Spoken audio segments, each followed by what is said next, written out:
All right, let's jump into something kind of different today. Oh, yeah. Slam poetry, but like not the kind you'd expect. Okay, I'm intrigued. So we found all this stuff, articles, notes, on this one poet. Mm.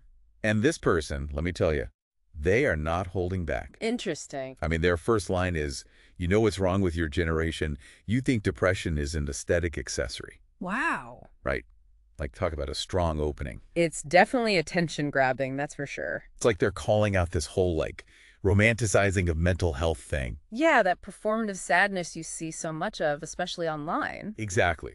So it's provocative, but it also kind of makes you think. It's like they're challenging the audience right from the start. And then it's funny, too, because later on, there's this bit about working in a call center. Oh, yeah? They're like, me? They'd be screaming, I'm not paid enough for this, by the third customer and setting the building on fire. Okay, I can see the dark humor there. I know, right? It's so over the top, Yeah. but it's also relatable. Totally. Like, we've all had those jobs that make you want to scream.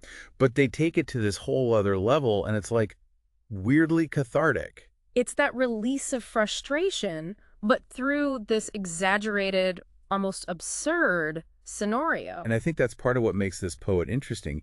It's not just shock value.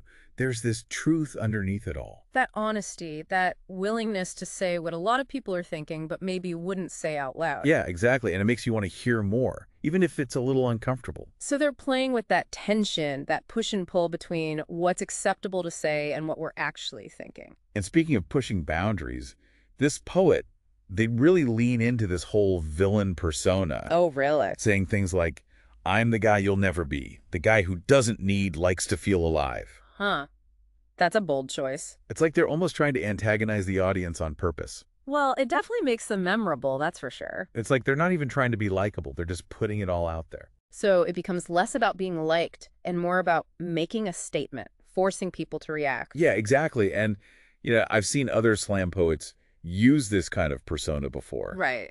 But this one, they really commit to it. They're not holding back at all. And it seems to be working because people are talking about it, debating it. It's creating a buzz, that's for sure. Which is probably exactly what they want. So is this like a common tactic in slam poetry, like to embrace this sort of villain role?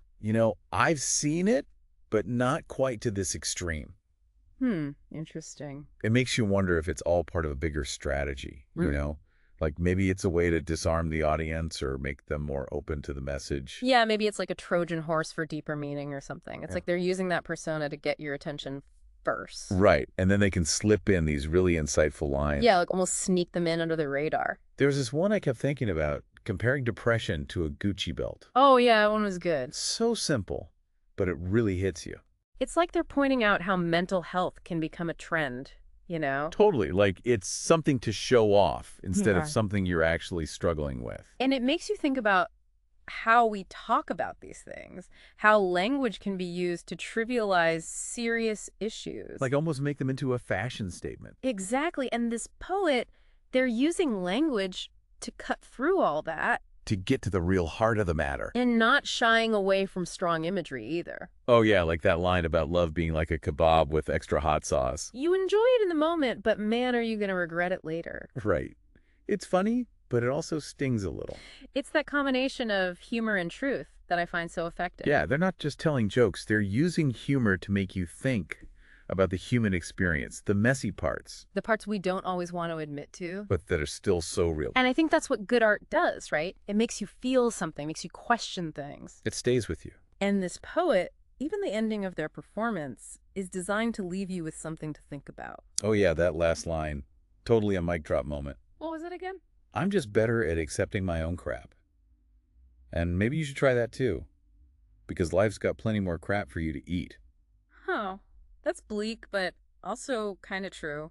It's like a challenge to the audience to be more self-aware, to face reality, To accept that life isn't always pretty, and not to try to sugarcoat it. it's definitely not the most comforting message. But it's honest, and it makes you think. It sticks with you. Have you ever seen a poet end their performance so directly? Not quite like that, no. It's almost like they're breaking the fourth wall.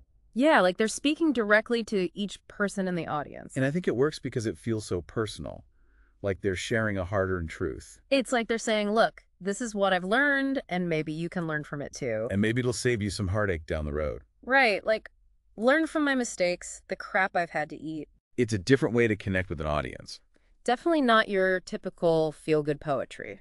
but it's definitely effective. It makes you wonder if this kind of honesty is becoming more common, not just in poetry, but in art and entertainment in general. Like, are people tired of the sugarcoating? Are they looking for something more raw, more real? Something that reflects their own experiences, even the difficult ones.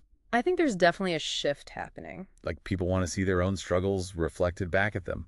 And they want to hear from people who aren't afraid to talk about the hard stuff. So maybe this poet, with their dark humor and their brutal honesty, is actually tapping into something bigger. Like a cultural need for more authenticity. And maybe that's why their performance is resonating so much, even if it makes people uncomfortable. It's a reminder that sometimes the truth, even when it's hard to swallow, can be the most powerful form of connection. It's like this poet is giving us permission to be a little more real, a little less polished. Yeah, and maybe that's what we need, a little more of that raw honesty. Speaking of which, for anyone listening who's feeling inspired, To write.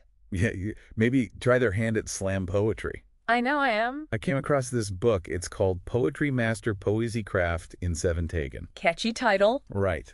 And it's got all these exercises and techniques for finding your own voice. Oh, that's cool. Yeah, so if you're interested in exploring that, I definitely recommend checking it out. It could be fun to try and put some of these ideas into practice. This whole deep dive has really made me think about the power of language. Me too, and how it can be used in so many different ways. To challenge, to inspire, to entertain. Even to make people uncomfortable.